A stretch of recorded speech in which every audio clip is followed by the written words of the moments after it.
안녕하십니까. 회로이론 시간이 돌아왔습니다. 이번 시간은 2021년도 제2회에 전기 기사에 출제되었었던 회로이론 부분에 있는 문제를 좀 풀어볼 거예요. 근데 많이 어렵진 않았지만 좀 이게 선생님들을 화나게 하는 문제가 몇 개 있었죠. 그 중에 첫 번째 문제가 바로 1번입니다.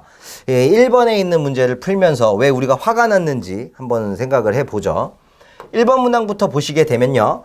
그림 A와 같은 회로에 구동점 임피던스의 극점과 0점이 B와 같다라고 했어요. 근데 이렇게 제로 포지션으로 표시하는 게 0점이잖아요. 그래서 제가 여기다가 0점이라고 하는 걸 좀 나열을 해볼 건데 0점은 포지션 자체를 제로로 표현을 하는 거고 단락 상태를 의미하는 거고요.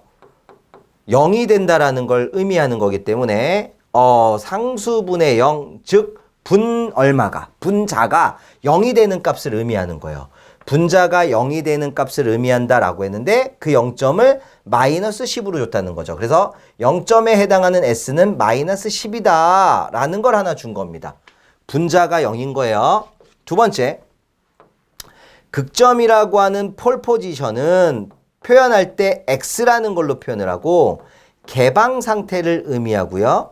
개방 상태라는 건 무한대라는 수치를 의미하니까 분모가 0, 분자가 상수라는 건데 그게 두 군데가 있다라는 거예요.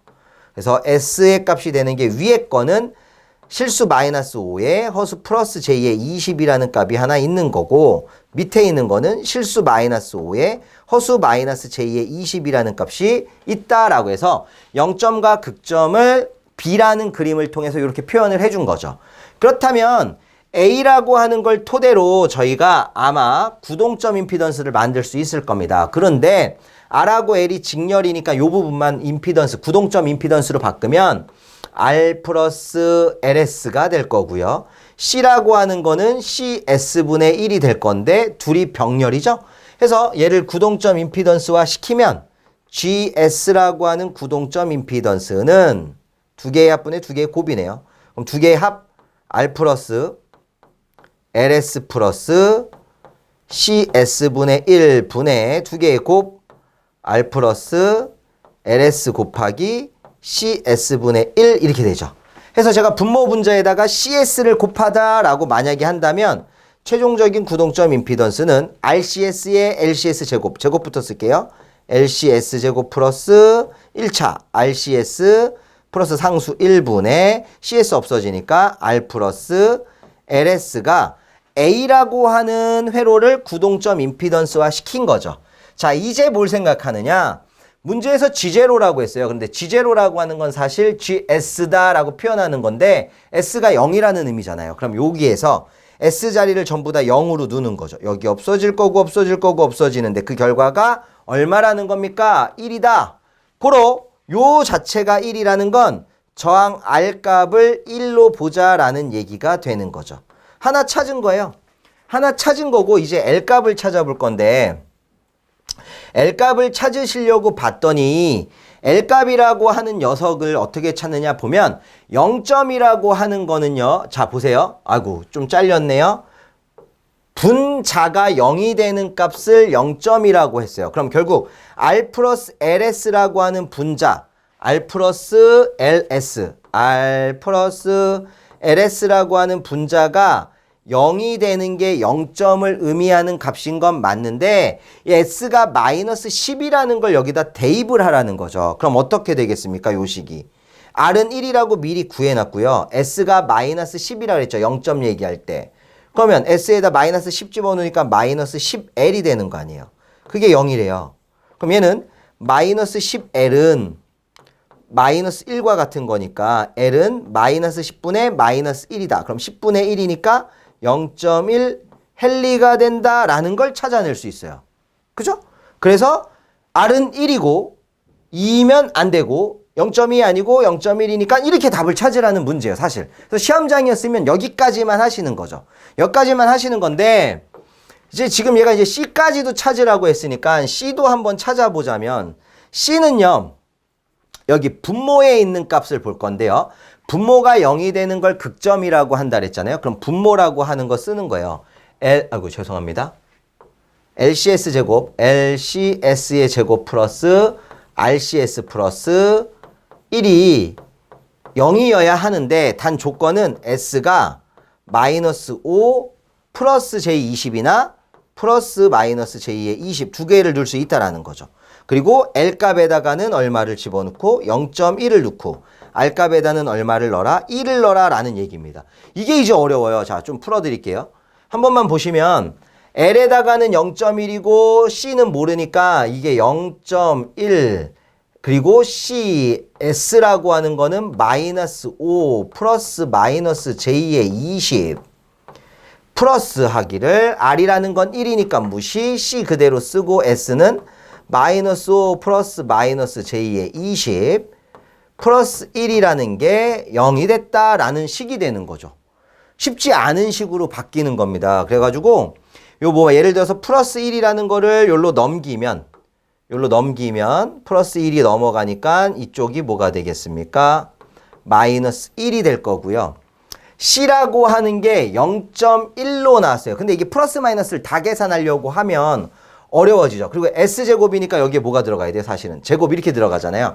그래서 제가 일단은 플러스에 대한 계산만 한번 해보는 거예요. 어차피 플러스 마이너스 다 하지 말고 하나만 해보자. 플러스만 해보자 라는 겁니다. 플러스만. 그러면 여기가 어떻게 될까? 요거를 풀어내면요. 조금 복잡하기는 한데 0.1C에다가 가로 열고 25니까 제가 적어왔거든요. 마이너스 375에 마이너스 J에 200 이 제곱했을 때 이렇게 나와요. 그럼 더하기 C에 마이너스 5에 플러스 J에 20 그게 위에서 말한 것처럼 마이너스 1이 되는 거죠. 그럼 0.1C라는 걸 전개를 하면 마이너스 37.5C 그죠?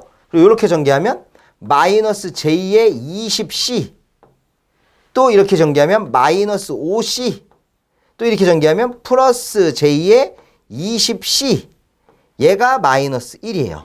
그러면 이제 플러스 J의 20C와 마이너스 J의 20C는 없어질 거고 CC로 묶는 거죠. 이걸 C로 묶으면 마이너스 37.5 여기도 마이너스니까 마이너스 5가 마이너스 1이다 라는 게 되지 않겠습니까? 고로 이제 마무리 짓게요.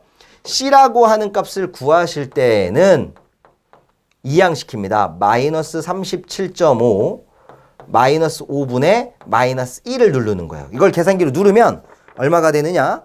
0.0235가 나와요. 0.0235 이렇게 해서 찾아내는 거예요. 그러면 이때 여기 보세요. 아까 우리가 1번이라고 유추한 거에 보면 0.0235 페럿이라는 게 나와 있다는 거죠. 사실은 이렇게 풀어내는 건데 이 과정이 이제 복잡하니까 이분도 양심은 있어서 C값은 몰라도 L값까지만 구하면 찾을 수 있게 준 거죠. 그러니까 요령은 이런데요. 이건 뭐 쉽지는 않았어요. 이거 쉬웠다라고 얘기할 수는 없습니다. 그래서 많이 고생하셨을 것 같아요. 그래서 한번 풀어보고 싶으신 분들은 저희 풀이가 있긴 있는데 이게 계산한 어떻게 했는지까지는 안 써드렸기 때문에 이 부분을 좀 봐주세요. 이 부분 계산하는 거 한번 보시면 아 맞다 저렇게 하면 되겠네 이렇게 생각이 되실 겁니다. 자 다음 문제 2번으로 넘어가 보도록 하겠습니다. 2번 문제는 회로에서 저항 1옴에 흐르는 전류를 찾아라 라는 문제예요. 전하번과 전류원이 동시에 존재하니까 쌤 전하번을 단락한 상태로 생각을 합시다. 중첩의 정리. 근데 1옴에 흐르는 전류니까 여기 흐르는 거를 제가 I1이라고 한번 해볼게요.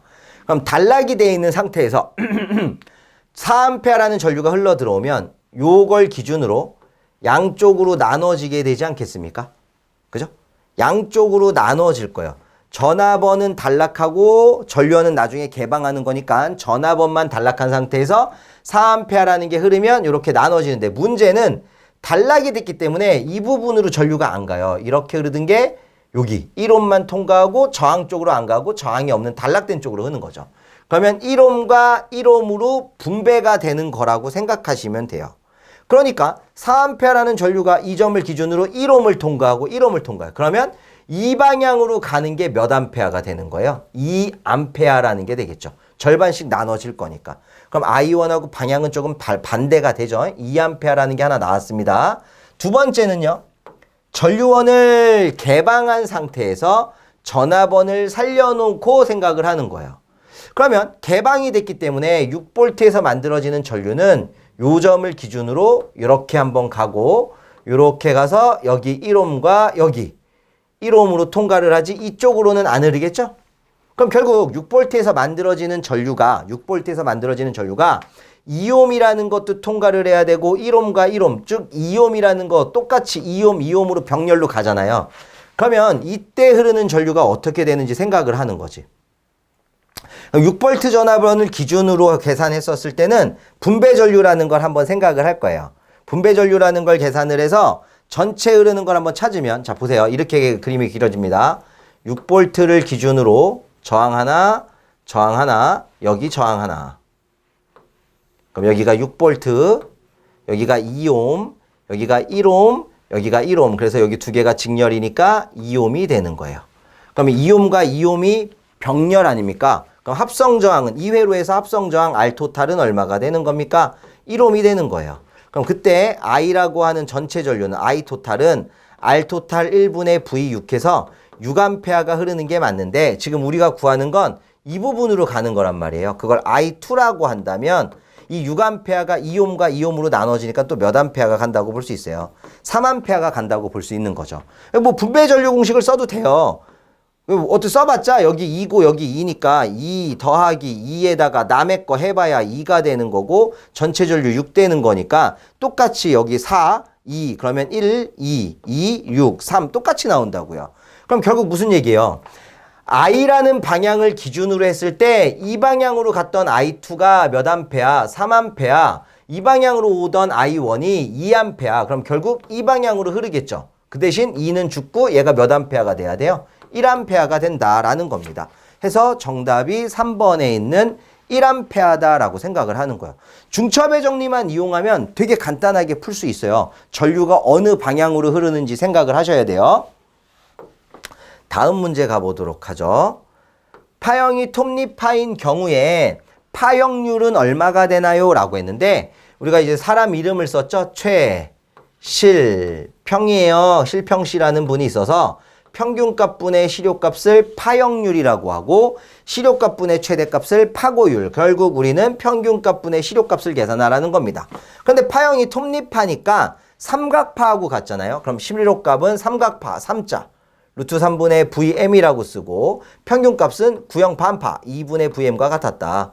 고로 루트 3분의 2라는 값을 파형률이다 라고 얘기할 수 있죠. 그래서 1.15가 됩니다 라고 하는 1번이 되는 건데 사실 이렇게 계산하시는 분들도 계셨겠지만 외우신 분들도 있었을걸요. 무슨 얘기냐면 저희가 수업을 할 때 정연파라는 거랑 구형파랑 정연반파랑 삼각파에 대해서 얘기를 했어요. 파형률은 이런 구형파를 기준으로 얼마만큼 찌그러졌냐를 나타내는 거라서 정연파를 그리게 되면 이런 식으로 그릴 거다라고 했고요. 삼각파를 그리게 되면 이런 식으로 그릴 거다라고 얘기를 했고요. 정연반파를 얘기한다면 요거만 있을 거예요 라고 했잖아요. 그래서 구형파하고 면적이 가장 유사한 정연파가 1.11이다 라고 하면 그거랑 조금 차이 안 나는 삼각파가 1.15다 라고 했고 정연반파처럼 한 짝이 아예 없는 게 1.57이다 이렇게 외우신 분들이 계실 거라는 거지. 그러면 어차피 삼각파랑 톱니파가 같으니까 1.15다 라고 체크하신 분들도 있을 거예요. 넘어가시겠습니다. 4번 문제로. 무한장 무손실 전송선로의 임의의 위치에서 전압이 100V라고 합니다. 전압이 100V인데 이 선로의 인덕턴스가 7.5 마이크로 헬리퍼미터이고 캐패시턴스가 0.012 마이크로페라퍼미터일 때 이 위치에서 뭐를 구하라고 하고 있죠? 전류 I를 구하세요. 전류 I를 구하세요라는 문제가 되고 있어요. 그러면 이게요. 그냥 I를 쌤 I니까요. R분의 V예요. 이렇게 계산할 수가 없는 거예요. 왜냐면 R이라는 걸 만들 수가 없어요. 그러나 우리가 배운 것 중에 임피던스 V다라고 한다면 임피던스가 특성 임피던스라는 게 있었거든요. 근데 지금 보면 무한장 무손실 전송선로라는 말이 있죠. 이게 포인트죠. 그럼 무손실 선로에서 특성 임피던스라고 하는 지제로는 얼마가 됩니까? C분의 L이잖아요. 그래서 C분의 L을 계산을 하는 거예요. 루트 C라고 하는 값이 얼마가 나왔어요? 0.012 마이크로니까 10의 마이너스 6승. L이라고 하는 건 얼마가 나왔어요? 7.5 마이크로니까 10의 마이너스 6승. 퍼미터니까 사실 의미는 없어요. 그래서 이거 계산기를 누르면 얘가 얼마가 나오느냐? 25옴이 나온다고 합니다. 특성 임피던스가 25옴인 거예요. 그래서 최종적으로 전류 I는 25라고 하는 임피던스 분의 V가 몇 볼트? 100볼트 해서 4A가 답이다라는 거예요.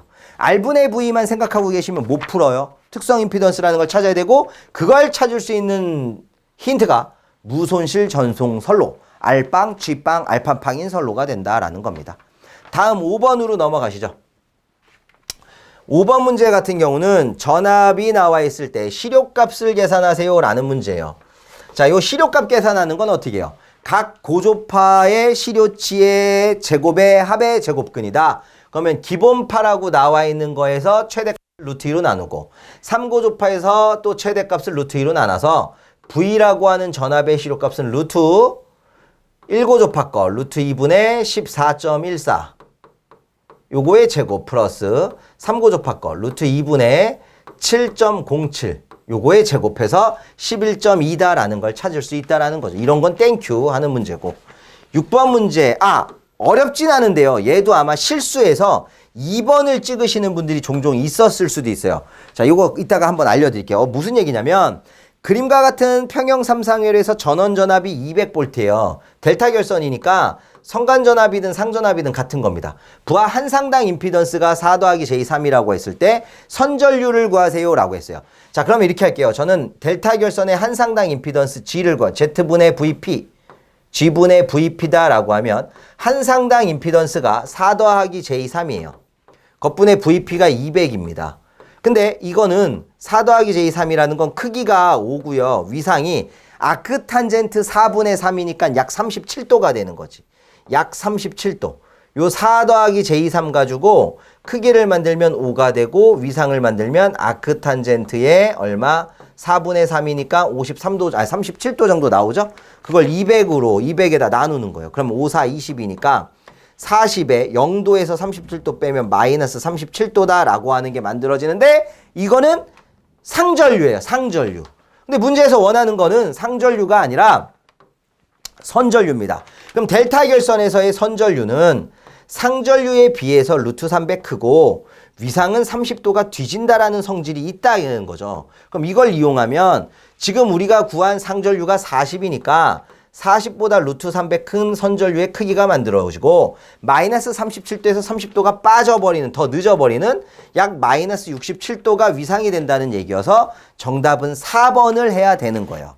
그런데 자칫 잘못하면 2번을 찍는 이유가 있어요. 왜냐하면 이거 좀 위험한데 죄송해요.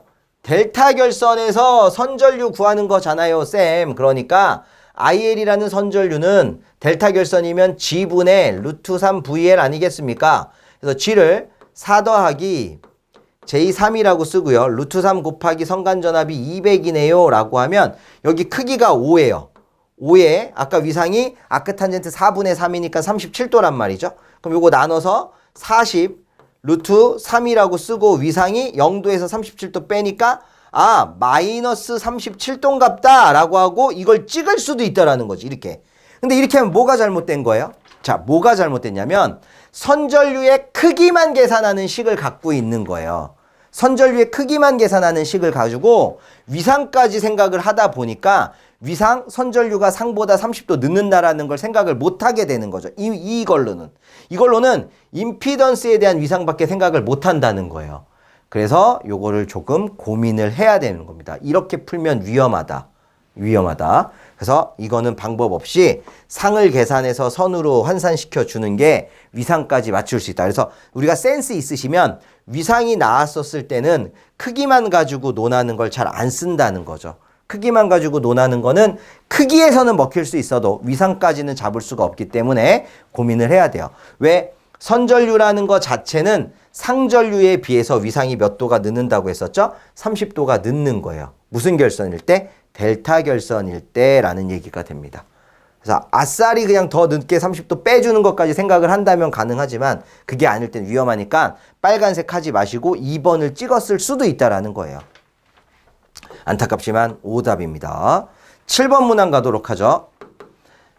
정상 상태에서 T는 0초인 순간에 스위치 S를 열었습니다. 이때 흐르는 전류를 구해라. 요거 보면 R하고 소문자 R하고 L, RL 과도 현상이 되는 게 맞아요. 근데 RL 직렬일 때 전류식 IT가 R분의 2에 1 마이너스 익스포넨셜 마이너스 L분의 RT거든요. 근데 만약에 스위치를 오프할 때를 물으면 요 1을 뺀다 그랬잖아요. 그래서 스위치가 오프될 때는 R분의 2에 익스포넨셜 마이너스 L분의 RT라고 하는 게 전류식이 되는 겁니다.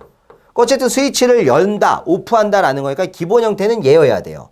얘니까 L분의 R이라는 형태가 만들어져야 되는데 그러면 익스포넨셜 마이너스 L분의 R이라는 걸 어떻게 만들까요? R이라는 거. L이라는 성질은 초기일 때 개방, 초계, 말단 이렇게 되는 거죠. 그럼 정상 상태라고 했으니까 말기일 때 단락이 되는 거예요. 단락. 그럼 결국에 전류라고 하는 게 얘가 오프가 되면 요렇게만 흐른다는 거죠. 그럼 스몰 r과 라지 r이 직렬로 되기 때문에 요 저항 r은 스몰 r 플러스 라지 r이다 라고 쓸 수 있다라는 거고, 요거 분의 2다라고 하는 것까지는 문제가 없어요. 전압이니까 V로 쓸게요.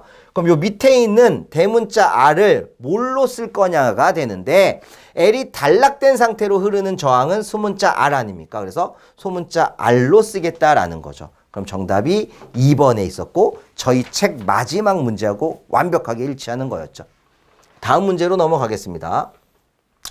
8번 선간전압이 150V이고 선전류가 10의 루트 3A, 역률이 80%인 평형 3상 유도성 부하로 공급되고 있는 무효 전력을 구하라고 합니다. 3상 유효 전력 PR이라고 하면 선이 나왔으니까 루트 3 VL, IL 코사인 쓰면 큰일 나죠? 사인 세타가 되는 거죠. 그럼 루트 3이라는 거 하나 쓰고 선간전압이 얼마죠? 150V.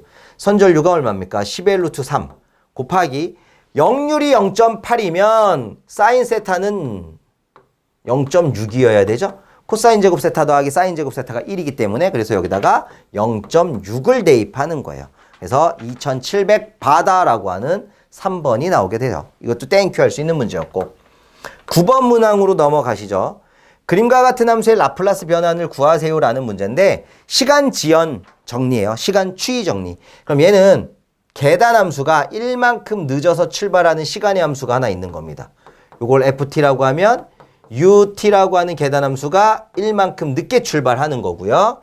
이번에는 2만큼 늦게 출발하는 계단 함수가 또 있는 거예요. 이걸 ft라고 하면 ut-2라고 하는 게 되는 거죠. 해서 최종적인 시간의 함수 ft를 만들면요. 노란색 ut-1에서 빼기 ut-2를 해라 라는 얘기 아니겠습니까? 그래야만 요 모양이 만들어질 거니까. 그럼 이걸 라플라스 함수로 돌리면 ut라고 하는 기존 함수는 그대로 s분의 1로 1만큼 늦었으니까 exponential 마이너스 1s 마이너스 하기를 ut는 s분의 1로 exponential 마이너스 2s 이렇게 가는 거죠. 그럼 경울물국 s분의 1로 묶어서 exponential 마이너스 s 플러스에 마이너스인데 왜 플러스를 쓰지? 마이너스에 exponential 써있네요. exponential 마이너스 2s. 그래서 시간 지연의 특징은 플러스가 나올 수가 없다 그랬죠? 가운데가 무조건 마이너스로 이루어져야 한다라는 게 특징이고 이때 보니까 마이너스 s에 마이너스 2s다라고 해서 2번이 되겠습니다. 쌤, 요 3번은 왜 안 돼요? 라고 하는데 이렇게 되면 마이너스 2s 여기다가 마이너스 붙이고 여기다가 플러스 붙였을 때는 가능한 거예요. 요거 때문에 안 돼요. 부호 때문에. 요거 조심하시면 되고 1번 같은 경우가 안 되는 건 여기 마이너스가 하나 없죠? 그게 또 안 된다는 거 기억하시면 2번이 정답이구나 라는 거 찾을 수 있습니다. 10번으로 넘어가시죠. 다음 페이지네요. 상의 순서가 A, B, C인 불평형 3상 전류 IA, IB, IC일 때 영상분 전류를 구하세요. 야, 이것도 땡큐 문제 아니겠습니까? 영상분 전류다. 그러면 영상분 I0는 3분의 1배의 A상 전류 더하기 B상 전류 더하기 C상 전류예요. 그래서 영상분은 주어져 있다면 각각 더하는 수밖에 없었어요. 그래서 3분의 1배에다가 요거 이게 안 할게요. 여기 있는 실수 15, 여기 있는 실수 마이너스 20, 여기 있는 실수 마이너스 3을 더합니다. 그러면 15하고 마이너스 20이니까 마이너스 5, 마이너스 8이네. 그러니까 마이너스 8이 될 거 아니에요. 그죠? 그러면 모르긴 몰라도 3분의 1 곱하기 일단 마이너스 8을 하면 마이너스 2.67이니까 여기까지만 보고 뒤에는 생각 안 해도 되죠. 왜? 마이너스 2.67이 얘밖에 없잖아. 4번밖에. 그리고 요것만 봐도 3분의 1 곱하기 마이너스 8이니까 마이너스 붙어있지 않은 건 다 오답이 되는 거지. 실수부가. 그리고 뒤에 것까지 한다면 플러스 j2 그럼 마이너스 j12 거기에다가 얼마야? 플러스 j니까 마이너스 j2네. 이렇게 계산을 하는 거죠. 그게 4번과 같다라는 거예요. 이런 건 시간을 줄이기 위해서 틀린 것만 계산하자고 했었잖아요. 그래서 이렇게 열문항이 있는데 1번부터 화가 나게 만들었고 6번에서 혹시 자칫 잘못하면 마이너스 30을 안 빼가지고 마이너스 67 정도 해야 되는데 마이너스 37로 끝내셔서 실수로 틀리셨을 수도 있어요. 그러니까 다음에 혹시 물론 다 붙으셨겠지만 또 한 번 다른 걸 하시는 경우가 생겼다. 뭐 공사 같은 거 볼 때 나왔다. 그러면 아 마이너스 30 있었지? 이렇게 생각해 주시면 되겠습니다. 그럼 오늘은 여기서 마무리 짓죠. 수고하셨습니다.